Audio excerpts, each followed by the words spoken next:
Testing, testing.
Microphones on, please. Thank you. Sorry. Have the Maya. Pledge of Allegiance. I pledge allegiance to the flag The United States of America, and to the republic for which it stands, one nation, under God, indivisible, with liberty and justice for all. Okay. Mrs. Hutchinson? Mrs. Hutchinson? here. Mr. Mary? Here. Mrs. Werner? Here. Ms. Hessel? Yes. Thank you. Mr. Ledwin? Here. Mrs. Notch? Here. Mr. Walsh? Here. Mrs. McDade? Here. Mr. Venuto? Here. Thank you. Okay, we have the minutes for May 26, 2022. Can we have a motion to approve the minutes? So moved. Second. Okay, we have a motion by Mr. Murray, seconded by Mr. Ledwin. Mrs. Werner? Yes. Ms. Hessel? Yes. Mr. Ledwin? Yes. Mrs. Notch? Abstain. Mr. Walsh? Yes. Mr. Murray? Yes. Mrs. Hutchinson? Yes. Thank you. We have a resolution of 6/23/2022 for John and Rebecca Adams, 339 Congress Street. We need a motion to approve that. So moved. Second. We have a motion by Mrs. Werner, seconded by Mr. Murray. Mr. Walsh? Yes. Mrs. Notch? Abstain. Mr. Ledwin? Abstain. Ms. Hessel? Yes. Mrs. Werner? Abstain. Mr. Murray? Yes. Mrs. Hutchinson? Yes. Thank you. We need a motion to approve the Zoning Board of Adjustment annual decisions for 2019, 20, and 21. We're doing this draft? Approving that? That was Yes, first that's the one you reviewed last month, right?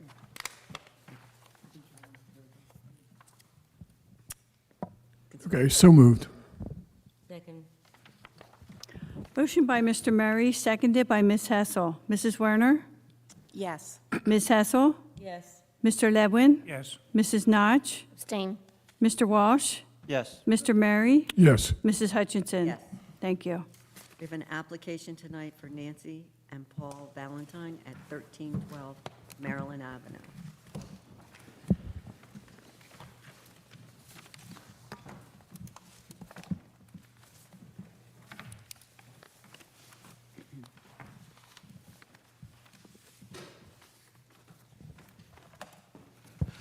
Good evening, everyone. My name is Andrew Catanese. I'm here on behalf of the applicants Paul and Nancy Valentine in this application related to property at 1312 Maryland Avenue.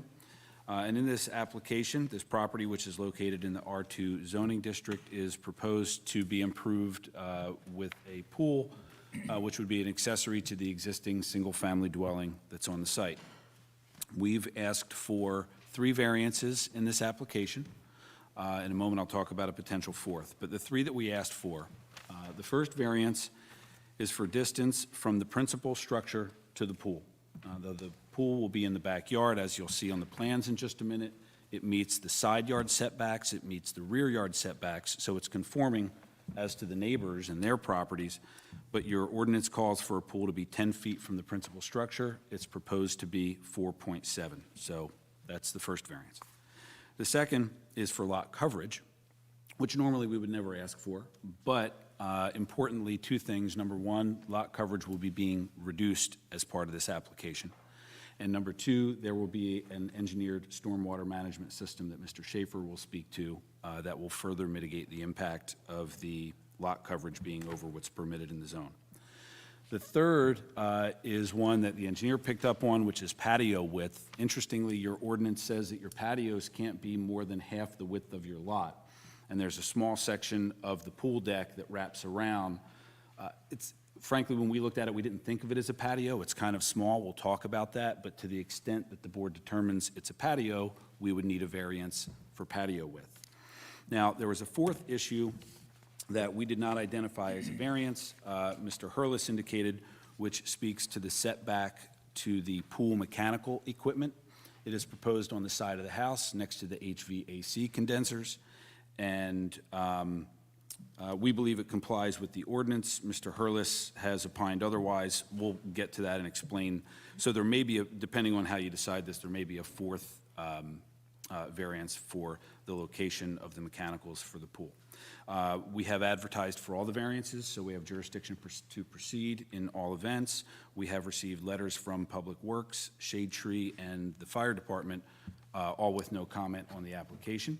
And with that, we'll get started. Now, to my left is Mr. Valentine. We don't anticipate any testimony from him, but he's certainly here for any questions you may have. To my right is the project engineer, Andy Schaefer, who we certainly need to have sworn, and we offer him as an expert in engineering and planning.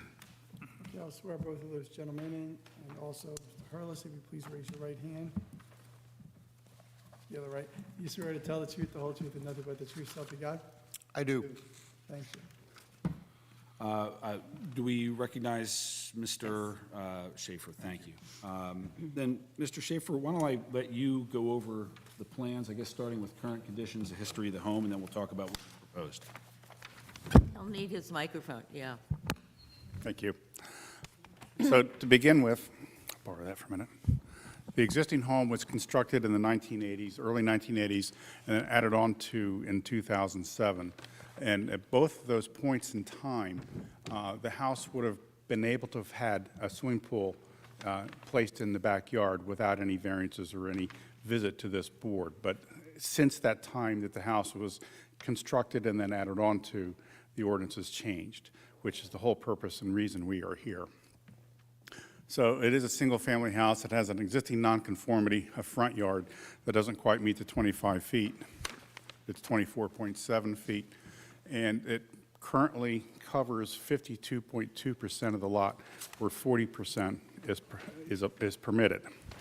In the proposed condition, we are intending to take the driveway and replace the concrete driveway with a paver driveway, as well as some other alterations of removal of paving and so forth, which would bring the coverage from 52.2% down to 48%. Still not compliant with the 40% as required, but certainly an improvement. And then, as Mr. Kentonese alluded, we have a pool equipment area here, which meets the building setback of 5 feet, and in fact is 7 feet, but appears it needs to be 10 feet. So, and we don't comply with that. And the other variance, if I can spread my fingers, is the width of the patio area is 39 feet, where I believe in this case, 30. I think 30 is permitted based on the lot width being 60 feet. Thank you. Mr. Schaefer, just so we're clear on the extent of the variance for the patio, could you just point out exactly, what section that we're talking about that's being referred to as a patio? This section between the pool and the house, which is 4.7 feet wide. So to the extent that the ordinance speaks to a limitation on patios, presumably to stop us or anyone from building a great big giant patio that takes up a lot of space, does that 4.9 or 4.7 feet of width really implicate those concerns? No, and in fact, as you mentioned, we had discussion as to whether it even represented a patio or not. But it's been deemed that it does, and therefore it is a little bit wider, 39 feet versus the 30 permitted. All the other setbacks to the pool and the pool deck do comply with the ordinance requirements, though. Okay. Do you want to get? Oh, sure. Okay, so in addition to the pool, you indicated that there's a shower that's being relocated as part of the project? That's right? correct. There's an outdoor shower being relocated to the area that I'm pointing to. And I'm not sure exactly where it is in the existing condition, if it is at all. Ahead of it. Just go forward, it's right down here. On the right side, right? Yeah, it's on the right. Oh, there it is, existing shower, yes. So it is being relocated some. Now, when you had spoken to the pool equipment and the HVAC, could you point on the plan to where those are both located now? Here's the existing HVAC equipment, and we're proposing to locate the pool equipment where the current shower is, which is being relocated. So to be clear then, the HVAC and the pool equipment would propose to comply with the side yard setback requirement, correct? In terms of building, yes. In terms of the building. building side yard setback. And in your opinion, given the fact that you've already got mechanical systems there on the side of the house, is that the best location on the site to locate and install the pool mechanical? I do in fact believe it is, because it's consistent with what's already there. What did you say was there? I'm sorry, the air conditioning? The existing air conditioning unit is there, so this will be located right beside that. And I made a note that said the shower equipment was there, but the shower was there. Where's the shower in relation to that? Am I? The shower is located next to the HVAC equipment now, and we're proposing to move it to this gray area right up here. So the equipment's going where the shower was? That's correct. Okay, thanks. Now, in addition to reducing the overall impervious coverage, we discussed the stormwater management system. Could you point out where that is and how that's going to impact the property? Right, and that's one of the benefits we'll come to later on in terms of the ordinance, or excuse me, variance. We are proposing a subsurface stormwater storage system and a matter of inlets, it will be a substantial improvement to the site, especially when it's coupled with the reduction in impervious area. And the house itself, are there any changes proposed to the house? The only proposed change to the house itself is currently, you'll notice on the existing deck, there's stairs around two sides of it. The stairs between the deck and the pool will be removed and a handrail added to that, which, as again, one of the benefits we'll explain later in terms of variance, is an improved safety issue, as well as funneling all the pedestrian traffic away from the pool, and it offers better protection. It's a little bit above and beyond because the deck is not high enough to require railing. Right? 30 inches above grade is what's required, and we are less than 30 inches above grade.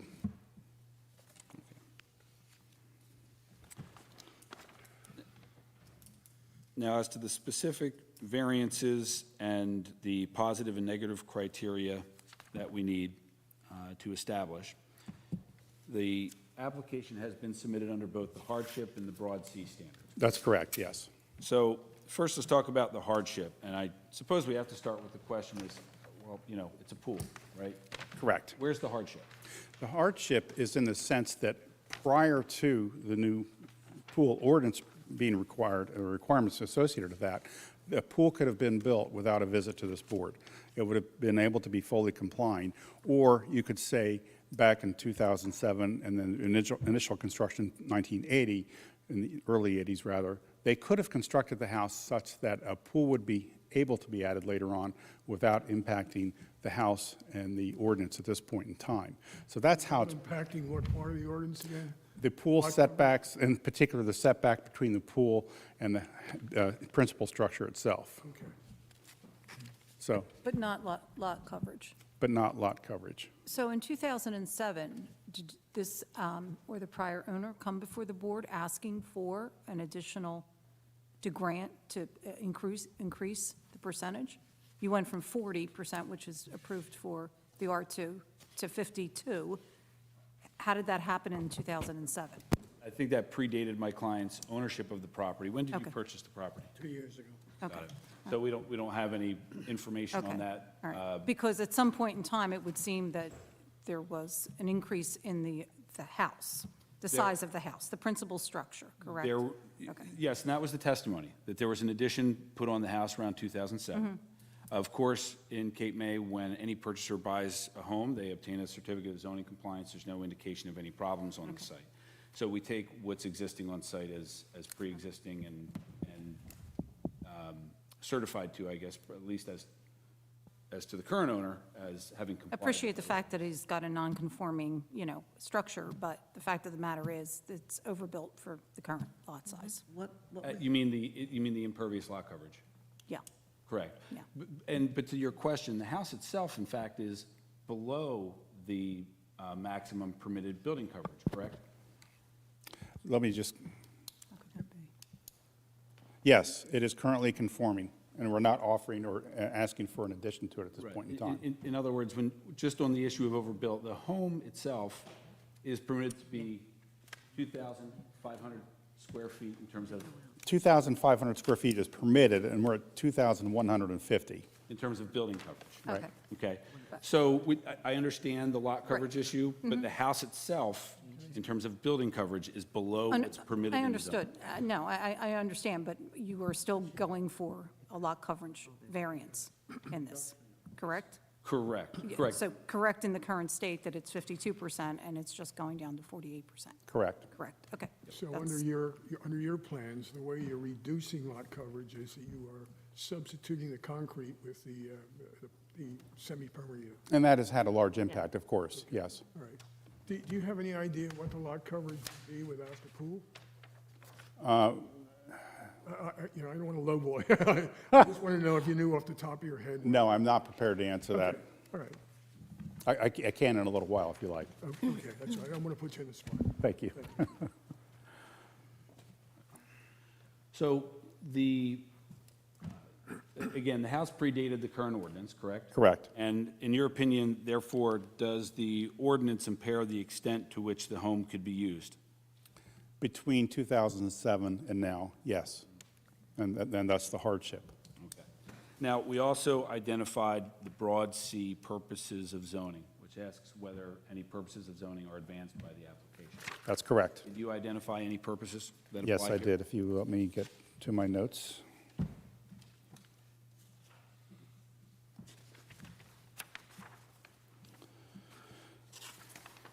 Mr. Kenny, your representation is that at the time that he purchased it, he received a zoning,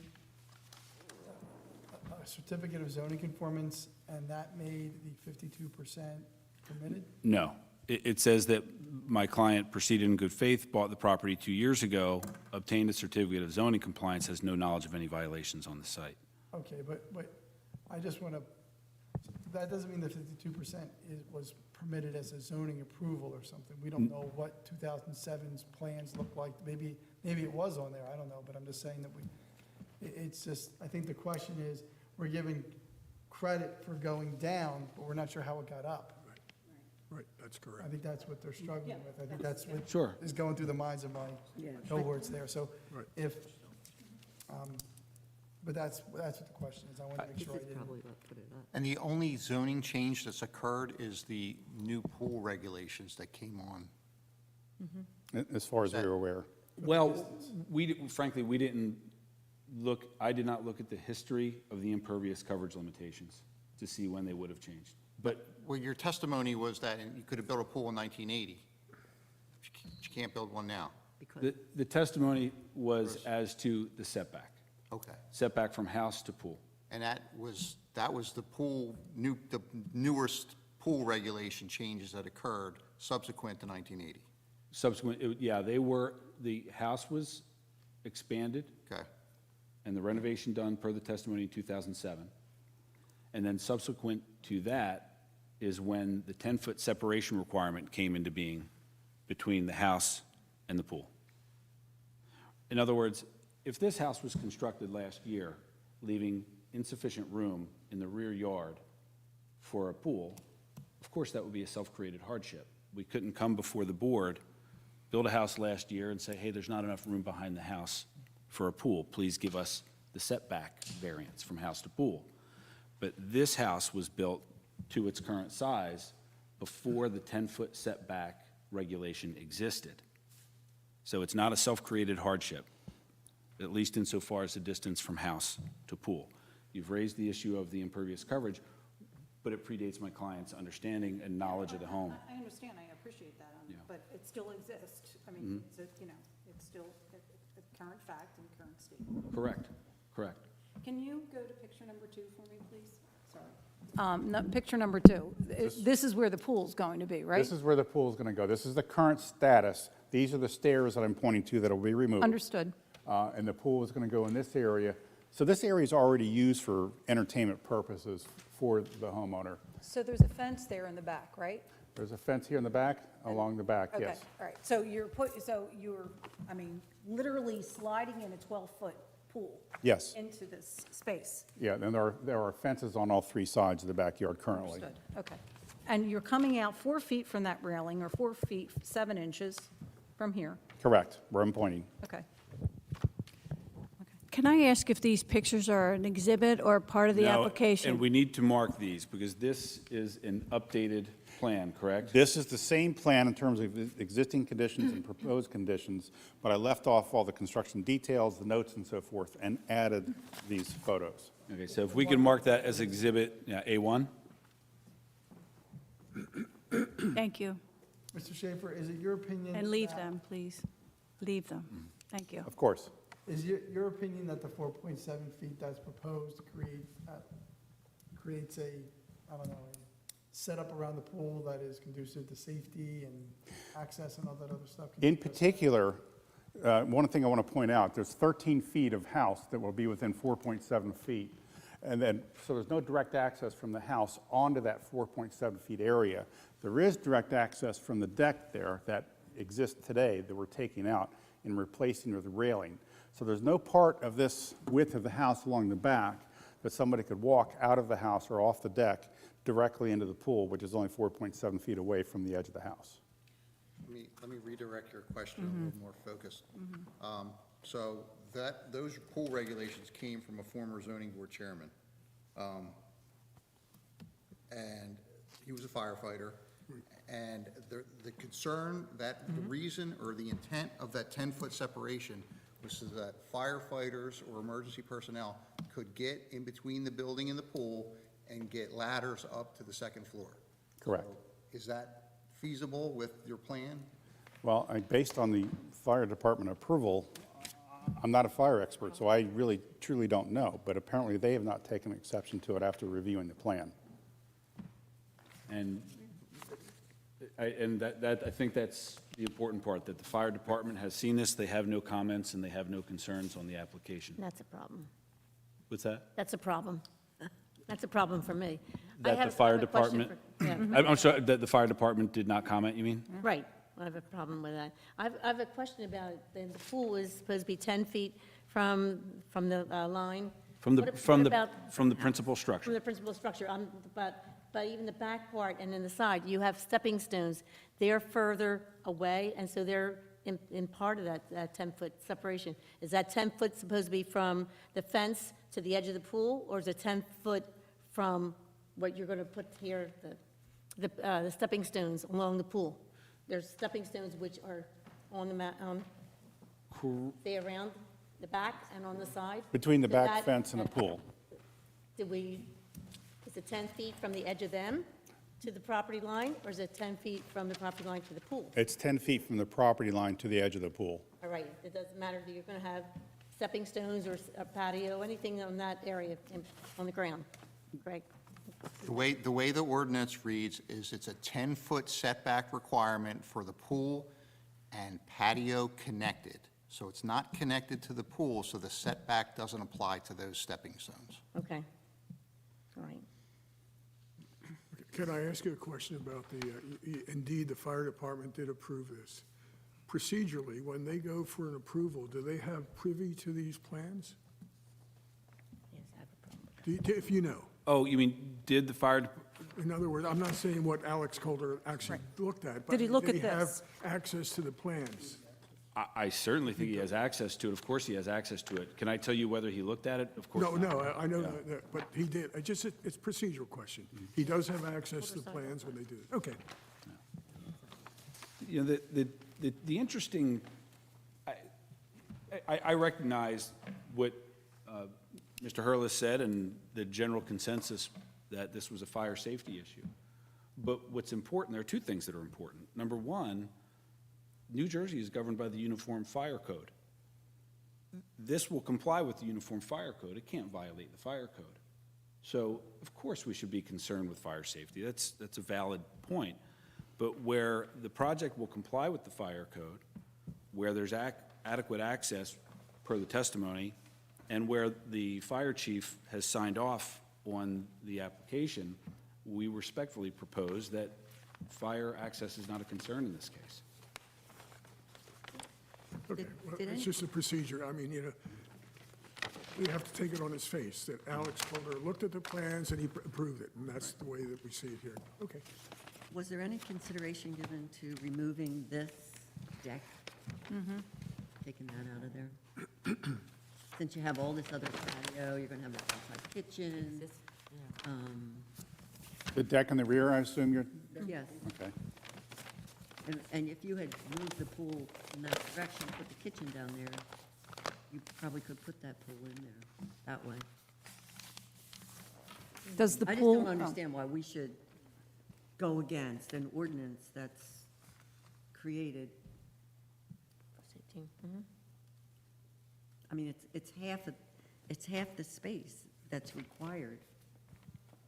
Well, I'm sorry. Sorry, go ahead. No, so you mentioned previously that there's 13 feet of the house structure, and I'm presuming that you're pointing to where the deck is. No, this section here. So I there's- believe the deck is not restricted from being that close to the pool. Okay. Just this section of house, which is 13 feet long. So I don't think that that would help Ms. Hutchinson, because it seems that it's the house that's really, it's close to that part of the structure. It's not that deck. So the only option would be to have a narrower pool. And what's the width of the pool, so the record's clear? It's 12 feet by 24. 12 feet, yes. What's in the back of the house there? Do you have a picture of the back of the house? Yes, this is the deck we're talking about in the back of the house. Yeah, but that's the first floor. I'm trying to find the second. I'm wondering if the concern is to be able to get ladders to the second floor. I'm Here it trying to is. figure out what's up there. Here. There we go. Okay, well then, here you go, Ms. Kenny's gonna hand you a little help here. It looks like the part that's next to the pool is only 1 story. Correct. Well, Mr. Hurlis, can you address that? I can address that? How about they address that? Okay, well, I thought the idea was that, well, you're the one who told me what the chairman said before, so Yeah. I was kind of relying on you, but I thought you had said that the They- concern was that they wanted to put a ladder so they could get to the second floor to fight fires. Right. But this pool looks like it's going to be against a 1-story part of the house. That's correct. So I guess that is somewhat mitigates it. So based on that photo, it looks to me like they'll be able to get a ladder to that double window over the deck, Right. right? Because there's clear area by the pool there, and that looks like that's accessible. The window over the other one, I'm sure, can be accessed from the side, but, There is 10 feet yeah.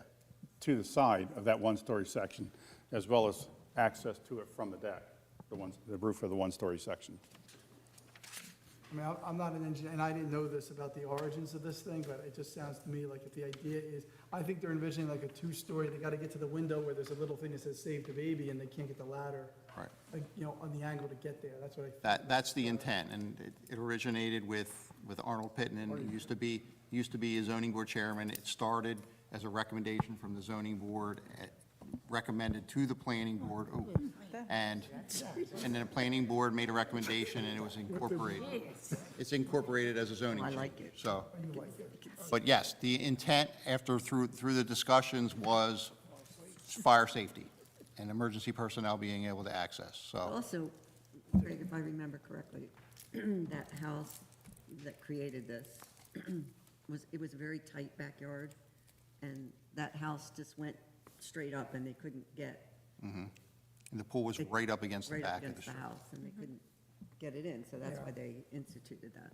Yeah, that's a little piece right And as we look at that, Mr. Schaefer, are any of those concerns existent here, given the fact that it's 1 story? In your professional opinion, is there sufficient access? In my opinion, there is sufficient access, in particular, since both sides of this 1-story section in the rear of the house have unfettered access as compared to the 4.7 feet in the back. And to the extent that the variance relief related to the pool setback is internal to the site, does it have any impact whatsoever on the neighbors? No, it does not, because the pool and the pool deck do comply with the setback required to rear and both sides. Okay. So, Oh, I'm sorry. You said it, the state fire regulations, this would be approved by the state? This is just the local ordinance that, well, as part of any, my understanding is that as part of any construction project, of course, you've got your construction official and all your subcode officials, right? One of them is your fire subcode official, whose job it is to make sure that all projects comply with the fire code.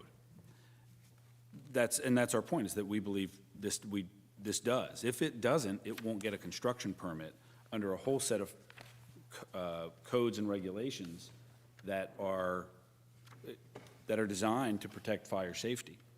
So, and this goes to my point, which is here we are as the zoning board looking at fire safety, certainly a laudable goal, but the experts and the specific code are both telling us this is not a problem.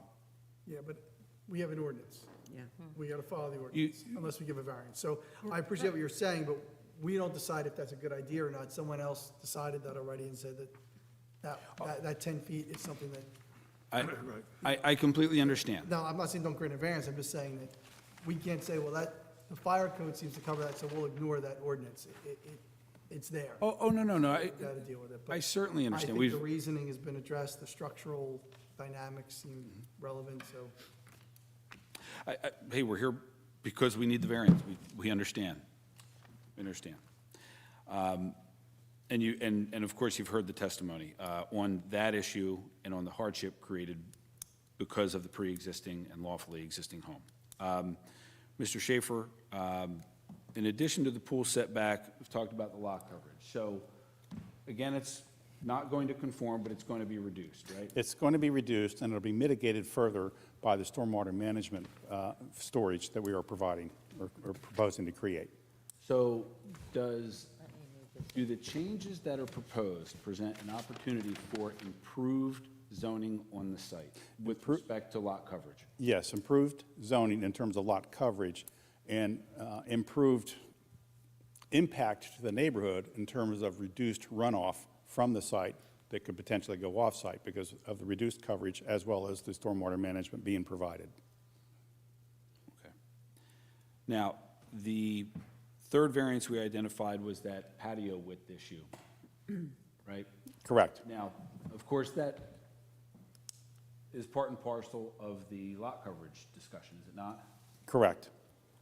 So the area of the pool deck that's been identified as the patio that's too wide, what's its purpose in terms of service? And is it in fact going to function like a true patio with people lounging on it and such? Well, to some degree, it's not that large. The 4.7 wide area could, provide room for some chairs, but it's mostly going to be in this outdoor kitchen area that is a little bit wider. So it more creates pool access than it does an area for people to gather, the narrow 4.7 section. So in your opinion, is that a place where people are likely to congregate, or is it really just an access point for the? It's more access to the pool than it is congregating. Okay. Can I ask a question about the kitchen? It says it's going to be constructed, so it's going to be a permanent structure, I assume. It's going to still. Correct. Should that not be 10 feet from the pool also? Yeah, it's not. No, it does not have to be, and the reason is because the ordinance says that, if I recall correctly, the principal structure the pool needs to be 10 feet from the principal structure. Okay, it does. There's no requirement that do I have this right, Craig? You're right. Yes, it's from the principal structure so you can get Accessory emergency access to the principal structure. But if it was a garage, would you have to be 10 feet from a garage? No. Even a garage is an accessory The structure. garage has to be 10 feet away from the principal structure too. The pool can be closer to But a garage. but that kitchen is considered the other accessory structures that are permitted for residential uses, and that requirement is not there. So, It doesn't matter that it's connected to the patio, that's connected to Doesn't- the house. does not matter. We just had this conversation in West Cape May about when something's principal and accessory, and if it's connected to the Yeah. principal and this and that. So to me, this is that's an accessory structure. That's an accessory, but does that include that area? Does that include the lot coverage? It Is is this a included. permanent thing, that's part of the lot coverage? It is included as impervious, yes. Okay. Now, the last variance that we talked about, that Mr. Hurlis had brought up, speaks to the, I'm sorry, bear with me here, speaks to the setback to the pool equipment. Now, we've already indicated where that is, and if I can, I'd just like to summarize that issue, and then I'll turn it back to Mr. Schaefer. We initially did not request a variance for that, and we still are of the mind that no variance is required for the setback to the pool equipment. Now, the reason is because the applicable code section that deals with the setback to the pool, the 10 feet, says that it's measured to the pool, to the apron, and to, bear with me, the associated patio, I think is the exact language, right? So the ordinance says that your pool and all aprons, patios, and walkways need to be 10 feet from the side property lines. That ordinance doesn't say anything about mechanical equipment. And therefore, our interpretation was and continues to be that that mechanical equipment just needs to meet the side yard setbacks, which is where we've placed it. So if we need a variance, however, again, Mr. Schaefer, the question to you is placing the mechanical equipment there with the HVAC equipment, which is legal, an opportunity for improved zoning on the site. I believe it is because that, there's no negative impact associated with putting the pool equipment there, in that it will look much like the HVAC equipment that it's going to be placed next to, and no closer to the property line than the existing HVAC equipment. Now, I think you Hey, were, May I yeah, interject there? I think it's appropriate time for me to offer my interpretation. So I've consistently interpreted that the pool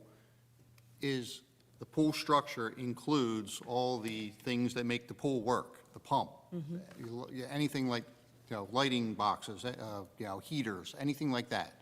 And I've consistently dealt with that, and I rely on the swimming pool definition that says any facility which is constructed, used, or maintained to provide recreational facilities for swimming, bathing, wading, and which is capable of containing water to a depth greater than 18 inches. Residential swimming pools are swimming pools that are accessory uses to one or more residential dwelling units. So my interpretation has always been that all the components of the pool are the pool. And I have found that the thing that creates the most nuisance is the pool pump. That constant humming, if it's located out if you put it in a side yard and it's outside someone's window, it's going to have negative impacts on that neighbor. So therefore, in my reviews, I'm always consistent. Whenever they put the pool equipment in the setback, I tell them it has to be 10-foot setback, which is more stringent than the principal structure in most zones. So that's my interpretation of it, and I'll let the board decide, but I think that that's a variance, and if they're looking to put that there, I don't recommend that until I hear from the neighbors as to whether they're okay with it in that location, or whether there's a better location that it could be provided on site. Do you think it's louder or more invasive than the Make air noise. conditioning equipment? I don't know. It's probably similar, so a lot of times they do put them next to each other, but it could worsen, that could already be a bad situation, it could worsen it, yeah. And so that's just my experience with doing it, but I think the ordinance supports that the pool is everything that makes the pool work. So it's like the pump and all that is what Yeah, this so- is here? Right, it's gonna Yes, be on so the I side think, next I to think the it has to meet, everything that makes the pool work is the pool. Yeah, and I'm it has just to. thinking it was like the hoses and stuff to clean it, but it's Me not. too. I guess I'm not familiar with it. I just thought it was like chemicals and stuff like that and skimming. It's pumped. It's an actual pump, and there's a filter system with it, and. a heater, typically? I mean, Typically a heater. Yeah, some of them are heated, but they do make noise, and so that's, Mr. Hurlis and I respect each other a great deal. Well, I respect you. I respect you. We just disagree on this one. Well, I The air mean, conditioners are. is there not another place to put it that could reconcile your feelings on that? I mean, is it, from an engineering perspective, is there a solution? Without having some consultation with the client, I really couldn't offer that without. I think, why don't we get through our presentation, if you don't mind, and at some point, there may be an opportunity for us to speak with Mr. Valentine and see what can be done. I'm just, less things. I have a question on the pool equipment. Depending on this time of the year, the pool equipment's going to run somewhere between 8 and 12 hours a day, Likely, yes. right? And what is the decibel reading on this piece of equipment that you're putting in? I don't think that's available to us at this point in time. Well, it certainly is if you have your manufacturer's specs on the pump. Yeah, I'm sure it complies with the New Jersey noise codes, but that doesn't mean it's not a nuisance. If Right. it's there on, below your window, you're going to feel it, hear it, et cetera, so.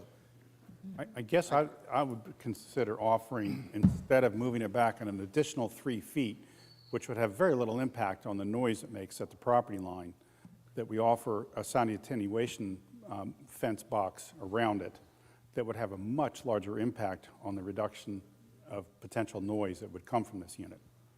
And they can be made very stylistic to comport with the landscaping and the other decorating that goes on in the backyard. I personally used to design these things. That's why I know they're very efficient and very impactful in reducing the noise. We certainly don't have a problem with that as a condition of approval if you see fit to make it subject to Mr. Hurlis's review and approval. I don't see a problem with it, but I prefer to hear from the neighbors, if Of there course. are any. If not, then we can certainly make it a What do condition. you want to do first? Do you want to hear? Well, we're still, Yeah, let them finish their testimony, and then, so purposes of zoning, I think you were working your way through those. I'm just getting started. So under MLUL 40:55D-2, one of the things we noted is this would promote the public health, safety, and welfare in the terms that it's reducing the amount of stormwater that's going to be coming off the site by virtue of the stormwater management system and the reduction in the impervious area. And that also covers item B under that, secure from safety from flood, that it also kind of covers both of those. Item G provides sufficient space in appropriate locations for a variety of residential and recreational uses, in that it's providing a pool that is consistent with a lot of the lots in the city of Cape May. I'm sorry, could you slow down just a second? I got A, okay. I'm sorry, I'm A, B as in boy, G as in go, A, B, and D, G as in go. as in Delta, okay. No. C as in Golf. George, thank you, it's a better one. Okay. And lastly, section I, promote a desirable and visual environment. I mean, I've already demonstrated pictures where they have a nice visual environment in the backyard, and the addition of pavers and a swimming pool is only going to enhance that. And if the neighbors don't feel that's an enhancement, they're also, the view to the east is blocked by an existing garage shed, and the house that's located beside them to the other direction is set up a little bit further forward, and the corner of the existing house on our property will block the view too, as well as the existing 6-foot wood fence that is on all 3 sides, front, back, and sides too. And when you speak to the desirable visual environment, there are some other modifications to the site, for example, replacing the existing concrete with proposed Pavers, that's correct. So when we look at the project as a whole, does that, again, not just the variances themselves, but the project in a whole, that promotes the desirable visual environment? And it does, and you can see by visualization of the house of the top photograph, it's already an attractive house. And this is only going to improve that by replacing the concrete with pavers. Can you go back to the wood fence? Who owns the wood fence? Because I don't, in some areas that's, okay. Okay, to the east, it's not clear. The fence appears to be on the property line, Okay. but we are, You're replacing one fence. we're Are you replacing it that with fence wood? anyway. So it'll be, yes, we are. So it'll come inside the side yard a little bit, because right now it's literally on the property line. The existing fence in the rear and on to the other side to the west is on our property, so it is our fence. I can't really see from this the condition of it. I mean, wood fences at times, from a conditional standpoint. Now, It is difficult, but having a pool there, they're going to be required to maintain that in terms of building code. no, understood. I mean, safety. sometimes the options are, something that's a new white vinyl, if that's permissible, in that zone, might be more aesthetically pleasing, not only to the interior of their yard, but also perhaps to the neighbors, just looking for options here. And can you talk to the kitchen and area? That's going to have electrical, gas lines, plumbing, the kitchen, the outdoor kitchen? I cannot speak to that, actually. Are there any mechanicals proposed to go There's to a the? gas line to the barbecue. Okay. No electrical, no plumbing? Electrical, yes. And plumbing? Refrigerator. Okay, I don't think there's any plumbing proposed. okay. Any lighting? No lighting proposed. no. Okay, thank you. In the pool, there'll be a light. Now, I meant outdoor lighting surrounding the patio area or in the kitchen area. But I suppose there is some existing outdoor lighting now. There's lights on the house. Right. Okay, thank you. Is the house ever rented? The house is rented, this summer will be the last one. Once I put the pool in, I'm not gonna rent it no more. I have just a small problem then. On your application, line 16, it says, does your structure require the use of a mercantile license? It says, no, you have to have a mercantile license. I do have one. That's my mistake on the application, and I'd be happy to amend that. Okay. At the time of the application, I did not understand that the property may have been rented at times. But so it is licensed? Yes, absolutely, 100%. I put the sticker in myself.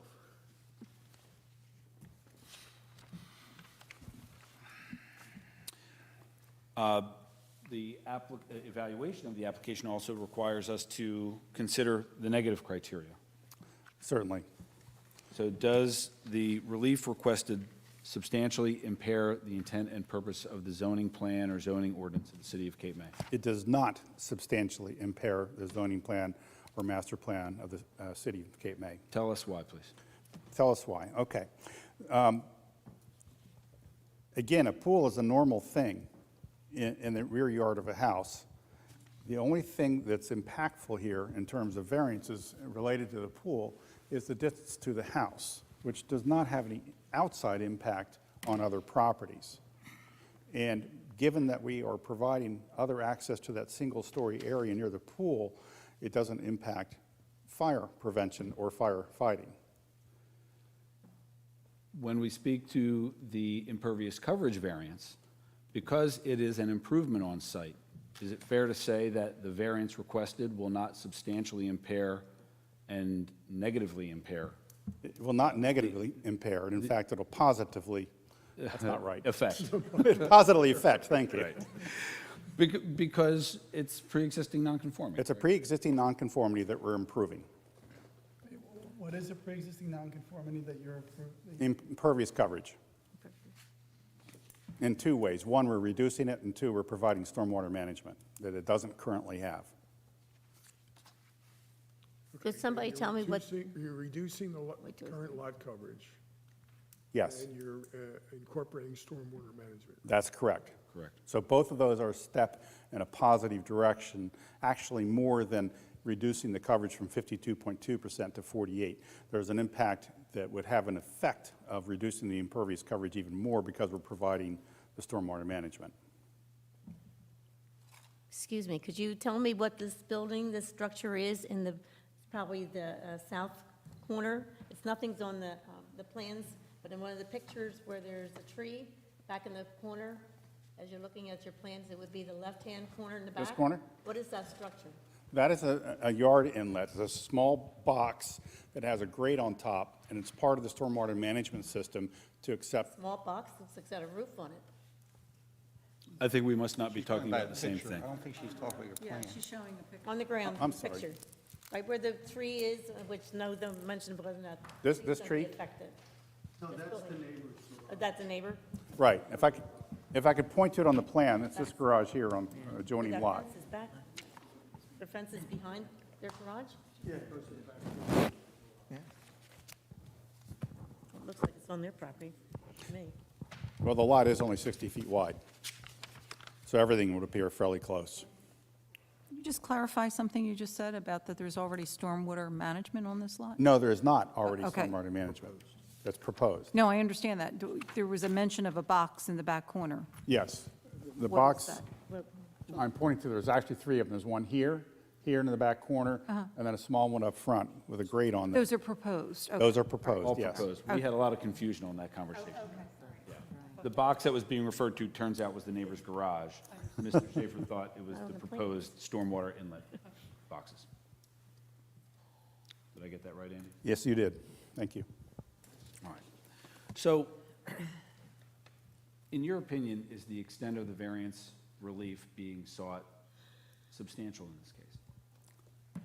No, I do not. I believe it's rather de minimis, and that the benefits of these variances outweigh the detriments associated, or negative impact, in that the impervious coverage is reduced, and aesthetically, the project adds to the benefit, and there just is no substantial negative detriment that I can determine. That's the extent of our presentation. Of course, we may have some follow-up once we hear from the public or additional comments from the board. Great. Do you want to do your report, or do you want to hear the public? I think he may be prudent to hear from the public first and then go to my report. Okay. Anyone within 200 feet that would like to comment? Oh, sorry. Can I ask a couple of Sure, questions, yeah, please? absolutely. I think you indicated that without this, it impairs the use of the home. Can you explain to me why not having the pool impairs the use of the home? I don't think I said that, or if I did, I certainly didn't mean it as impairing the use, but it improves the use or the utility of the home in terms of a family residence. And I did make a statement along those lines, which I'm happy to elaborate on if you like, sir. Yeah, please. And I'm reading from Professor Cox's treatise at section 29-2.9. And it says, "The hardship standard does not require that the applicant prove that without the variance, the property would be zoned into inutility. The C1 applicant need only demonstrate that the property's unique characteristics inhibit the extent to which the property can be used." And that's our position, and that we think that's the hardship standard. When the characteristics of the site and the lawfully existing structures on the site inhibit the extent to which you can use it, that triggers the hardship standard. And that's why I made that comment earlier. It's a pool. Wait, So how's it a hardship? in essence, right? there's been a problem ever since they bought the house. I'm sorry. In essence, because they don't have the pool, it's been a problem since they bought the house. Is that what that's saying? It's saying that the zoning ordinance limits the extent to which the home can be used, and that is the standard for a C1 hardship finding. Okay. Another question. Sir, when did you purchase the home? December 20 of 20. 2020. Were you aware of the problems with the lot coverage? And did you, at that point, have any intentions of doing any renovations to the home? We did, when we purchased the home, we did plan on putting in a pool, and I did know about the 10-yard from each side. I didn't know about the 10 feet from that, 10 feet from each side. I didn't know about the 10 feet from the house. And Our neighbor to the left just finished his pool about 2 weeks ago, and the neighbor 2 doors down has a pool, and they're all gonna be in mine. It's just that I have that little jettison piece on the back of my house. So only a little piece of it is actually in the 4'7". The other piece of the pool, or 3/4 of the pool, actually meets the 10-foot setback. It's only that little, my dining room is extended. Was that the 2007 edition? The 2007 edition was a big addition. I'm not sure exactly, but I'm sure that was part of it, yes. And I have 8 grandchildren, so, you know, they come up here and they love the beach, but it's brutal on, the water's been. I understand, but we do have certain ordinances in No, I the town that have understand. to be We're trying to about meet it. every way we can. Okay. But why didn't your architects plan like Mrs. Hutchinson said about moving the pool to the other side? So it wouldn't be, that you would have your 10-foot setback on all the directions. If you moved it to the, as you're looking at the picture, if you moved it to the left, when you have enough I room. won't have a 10-foot setback. We tried. Where we you moved gonna this put the pool. kitchen? You move it over, and rather than you have your outdoor kitchen. And you would have your pool that would be, If you take out the, I have a couple of other questions for you, please. You say you have a mercantile license, and you renewed that mercantile license this year? Yes, And that gives you the right to rent the property, yes. but you don't intend to rent the property. I'm renting it this year because I don't have the pool. Once I get the pool, I think the liability is too great, so, So you'd be willing to stipulate that, that the property will not be rented? yes. Well, I have I have a problem with that. Well, it won't be rented while we I don't- own it. There- I own the house. We don't do that, because when they sell it, you don't know who it is, you have to make a deed restriction. It's just not, it's not really a relevant, it's not really a relevant zoning consideration, rental thing. It's just not. It's not fair to the owner. There's a Well, I don't know question about about the that. I'm just legal- saying that He's right, that the is legal a- effect of that kind of, there's a It's big question about it's it. virtually impossible to enforce, and I'm not even sure it is enforceable. I gotta be honest, for years, I've rented a house on Maryland Avenue, had a pool with my kids, and that was one of the reasons we rented that particular house. Another question, is the side yard setback with the relocation of the shower within the appropriate setback? It looks like it's a larger structure than the original. Outdoor showers have even, let's see, how do I term it? The restrictions on outdoor showers with regards to setbacks is, my goodness, I think it's 4-foot setback requirement. So the structure itself is 10-foot, outdoor shower has a 4-foot setback, so the setback requirements are not more stringent or the same requirement as the principal structure or the pool. We are offering slightly more than 5 feet. Okay, because it's not noted on the plan. It's not noted on the plan, that's You're why I right, asked. but I can see the 5-foot setback line, and we're on the other side. That's of it. why I'm asking the question. And finally, the elevation of the property, I know you're going to put a storm water management system in. The elevation of the property, how does that correlate with the elevation of the three surrounding properties? Is it lower, higher? It's about the same.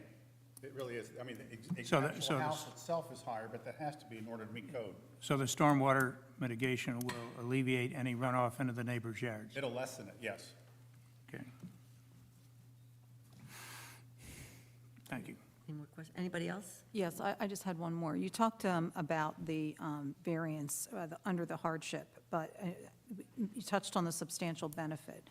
But the substantial benefit is not supposed to just be for the property owner. No. No, it's supposed to be for, really not to impair the zoning ordinance. And I'm still not hearing enough about this 4-foot 7-inch, why that meets, it seems like this is a benefit to the individual property owner, but it doesn't seem that we're being asked to sort of concede on this ordinance. And I'm not hearing really a sound enough argument as to why we should. This is Well- from me.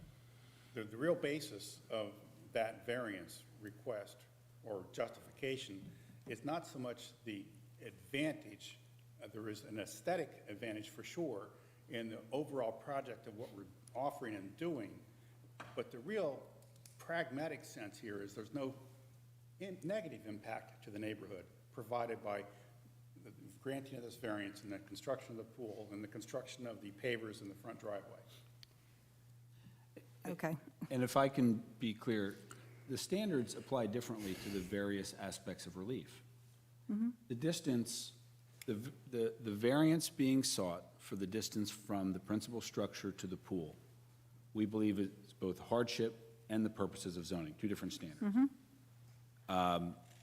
And as I indicated, it's because this building predated the ordinance, and now it limits the extent to which the property can be used, and that was that standard I spoke to. So that's the hardship. Got The it. purposes of zoning, some of the testimony you heard was that by reducing the impervious surfaces and putting in the stormwater management system, sure, it won't comply, but it's going to be a lot better than what it is. And those are the benefits to the neighbors. You could, in principle, do the stormwater and the impervious stone without putting in a pool. Of course. In principle, right? In Okay, principle, all right. sure, So but- that's where I'm trying to get, that's where But it won't get done, right? I mean, the impervious surface will remain where it is with no stormwater management. So we do have to, I think, and I think it's appropriate for the board to take a holistic approach to these applications. I mean, frankly, the paver patio in the front driveway doesn't change, it changes some of the calculations. But you talk about an aesthetic improvement, I think it's fair consideration for the board to look at this project on the whole.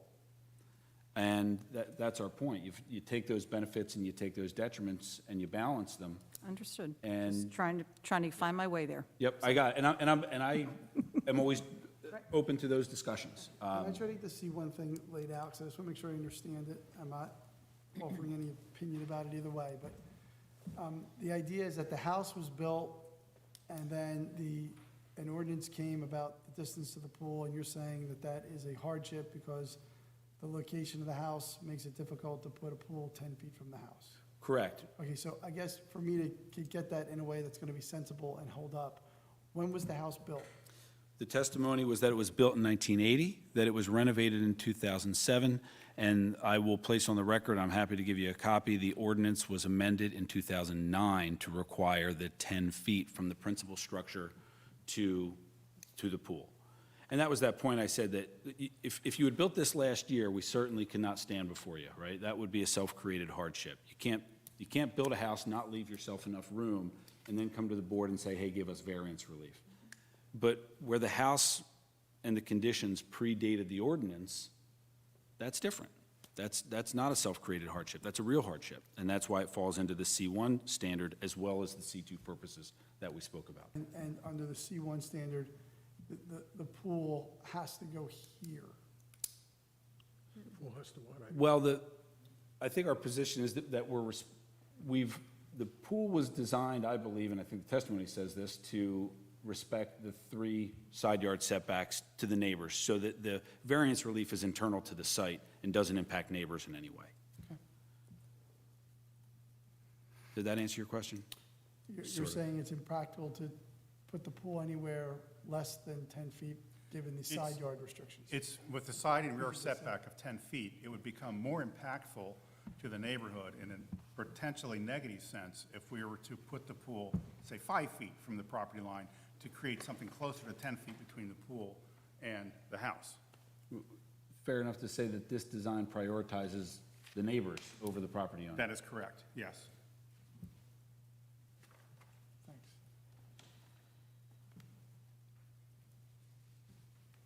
Just so my math is correct, even with the credits for the pavers, it'd still be 8.7% over, I think it's 8%, but yes, and that comes out to about 650 square feet?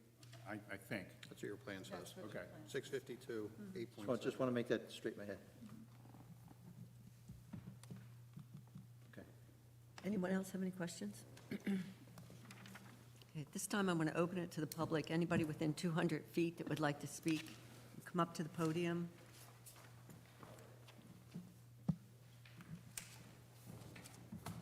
Okay. The way this works is I have to take notes about this, so you're gonna be sworn in, and then you're gonna say your name in a way that I can spell it, so you might have to spell it, and then give your address. And then pause for a second so I can write all that down, and then give your testimony so I can take notes, okay? So, sir, you're gonna swear, I'm gonna swear you in. Do you swear to tell the truth, the whole truth, and nothing but the truth, so help you God? I do. All right, can you state your name? Michael O'Neill, O''N''E''I''L'. What's your address, sir? 1310 Maryland Avenue. All right, everybody just do it just like that. Okay, Mr. O'Neill, could you do me a favor? Could you speak into the microphone? Absolutely. Okay, thank you very much. Yeah, that's better. So You may I have to just have turn a- it on by pressing the button, so it's I green. think they turned it on. Okay, thank you. If it's green, it's on, right? Green is good. Okay. All right, so I just have a prepared statement, so I'm going to repeat my name and address. Hello, my name is Mike O'Neill. My wife Laura and I live next door to Paul and Nancy at 1310 Maryland Avenue. This is our 26th year as summer residents of Cape May. We've seen a lot of changes in that time, but nothing like in the past few years. This time of new construction and reconstruction has been beneficial for many, but it has changed a lot of the intangibles that many people come to Cape May for in the first place. I'm sure that we all have our own take on what this time of growth has meant for us, and I'd like to share mine with you. Until about 5 years ago, we could lie in bed at night or early in the morning with our back door slider open and hear the waves crashing on the beach. That was exactly part of the quiet enjoyment that we were after when we purchased our home. 5 years ago is when the house on the other side of us was sold and demolished to make way for a larger home that included a pool in the backyard.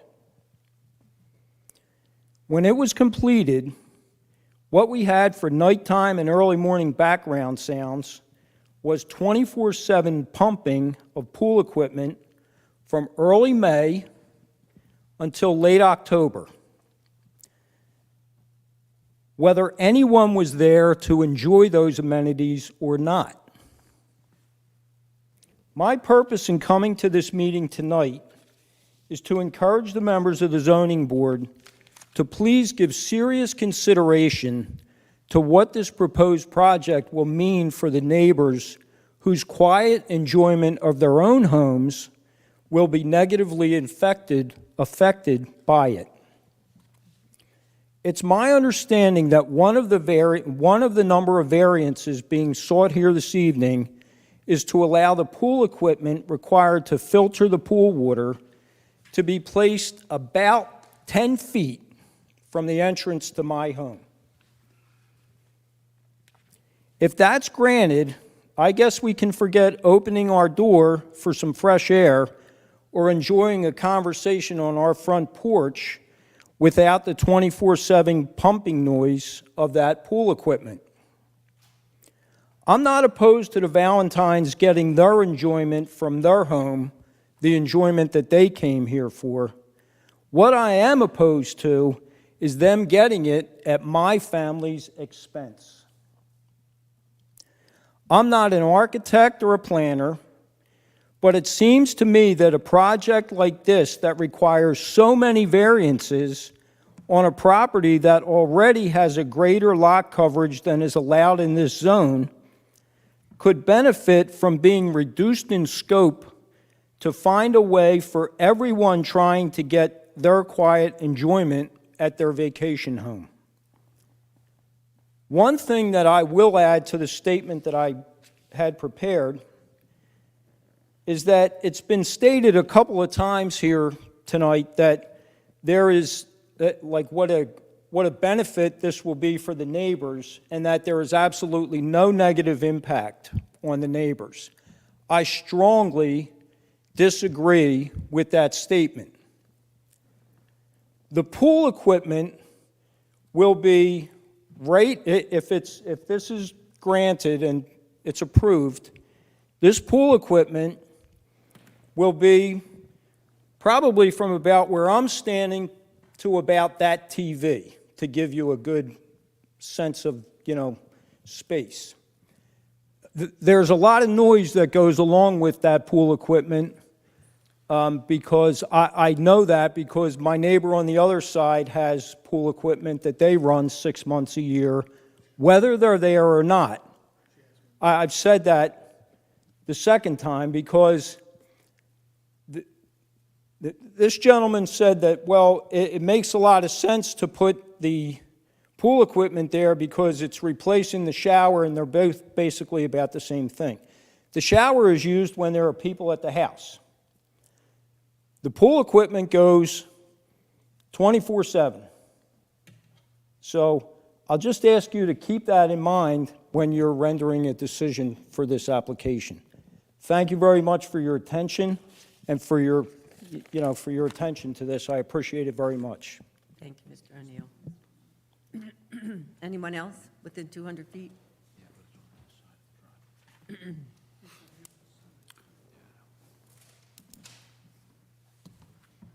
Good evening. Sir, do you swear to tell the truth, the whole truth, and nothing but the truth, so help you God? Yes, I do. Want to state your name? My name is Brooke McMullen. I live at 1321 New York Avenue. Can you say that address again? 1321 New York Avenue.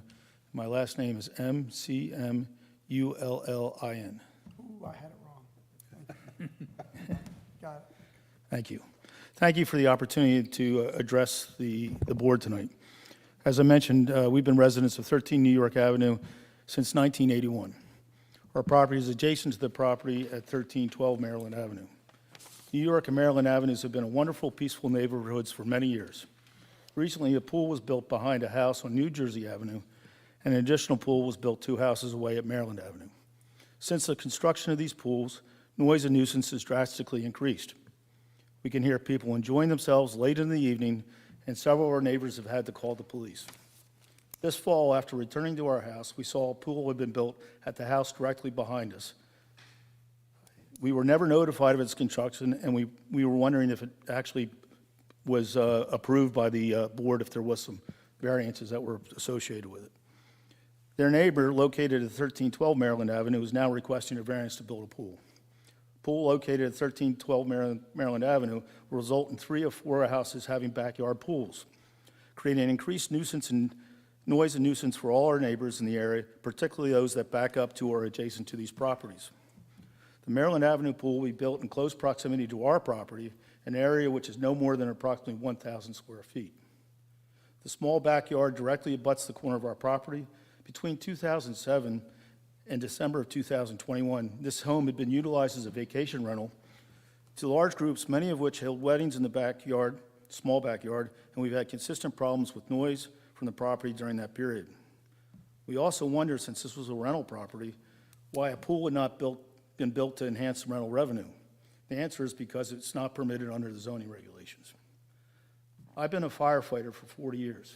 I heard discussion tonight about being able to egress the house during a fire.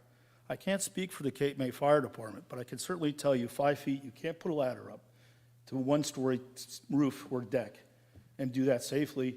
And on top of that deck, there's egress to the 2nd floor, which would have to be accessed by firefighters in an emergency situation.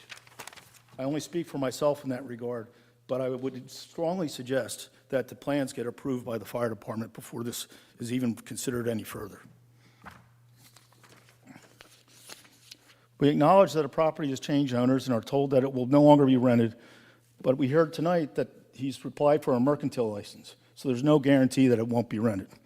But in addition to the 12 by 24 pool and outside kitchen, in our opinion, will only make the situation worse. Should a variance be granted because the homeowners did not do their homework when they bought the house, or the house was misrepresented by the realtor? Beyond noise and nuisance, this variance should not be granted for the following reasons. The City of Cape May Code 525-62, private and semi-private recreational facilities. The above reference code states plainly, all swimming pools, including any aprons, walkways, or patios, or equipment connected with any swimming pool, shall be at least 10 feet from any property line. All swimming pools measured from the water's edge shall be at least 10 feet away from the principal structure. It is clear that this pool, as proposed, would be in violation of subsection 2 of the City of Cape May Code 525-62. There's simply not enough space to construct a pool 10 feet away from the principal structure located at 1312 Maryland. This section of code was enacted to protect neighbors from noise, nuisance, and dangers associated with swimming pools. We request the zoning board please adhere to the judicial intent of the drafters of this code. Number 2, City of Cape May Code 437-9, requirements for the site development stormwater plan. As far as we are aware, no detailed stormwater plan has been submitted. There's just 2 drains that I see. Are they going to put a cistern in, or what are they going to do? Is it a French drain? What are they going to do? Well, I heard some things tonight, but I didn't hear any details. Subject pool would increase the impervious surface on this property beyond those permitted by Cape May City Code, despite what they say. This could cause flooding on our property and far-reaching environmental impacts as stormwater is not filtered through the ground. Upon information and belief, this home on a smaller half lot is already at its limits of impervious surfaces. A pool would cause this property to surpass this limit and create environmental and structural hazards for the surrounding properties in the city. We and the rest of our neighbors are here tonight and have been long-term property owners. Why should the zoning board acquiesce to this variance to benefit one neighbor that will impact the whole neighborhood? The zoning codes were put in place for this very reason. Thank you for your consideration of our concerns. Thank you. Anyone else like to speak? Within 200 feet? Anyone beyond 200 feet? Yes, sir, come on up.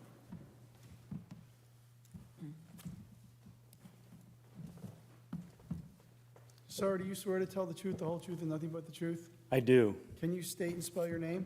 Yes, it's Charles Pryor, Priar, 1327 New York Avenue. Okay, go ahead. Okay, I don't have a prepared statement like the other two folks do, but I'm familiar with that house, and I'm familiar with the rental history over there, and I understand at some point the rentals are going to stop, but even though I'm a couple of houses away, the parties there at nighttime have kept my wife and I up for countless hours, and my wife and I are and we live here full-time, and we're both concerned that having a pool with folks, a bunch of kids and grandkids out there at nighttime is going to just keep this going. And as everybody said, we moved to Cape May to have a nice, quiet neighborhood, and we love the town, but the way things are changing, that's kind of going away. And I think that granting these variances aren't in order. Thanks. Thank you. Yes, sir.